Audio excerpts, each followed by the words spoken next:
સુરતના લીંબાયત વિસ્તારમાં વધી રહેલી ગુનાખોરી દામમાં ઉચ્ચ પોલીસ અધિકારીઓ મેદાને આવી ગયા હોય તેમ અધિક પોલીસ કમિશનર સહિત ઉચ્ચ અધિકારીઓએ લીંબાયત વિસ્તારમાં કોમ્બિંગ કર્યું હતું, જેને લઈ ગુનેગારોમાં ફફડાટ જોવા મળ્યો હતો.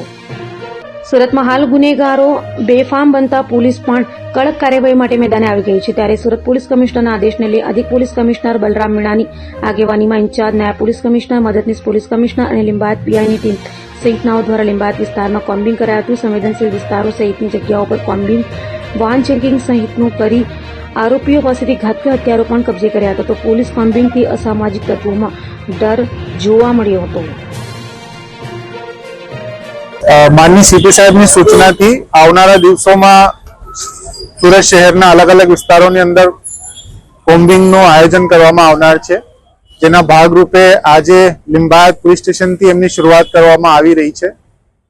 અલગ અલગ વિસ્તારોના એરિયા પસંદ કરીને એમની અંદર અમે જીપી એક્ટ 135 મુજબ અને બાકી એમબી એક્ટ મુજબની કાર્યવાહી કરવામાં આવશે.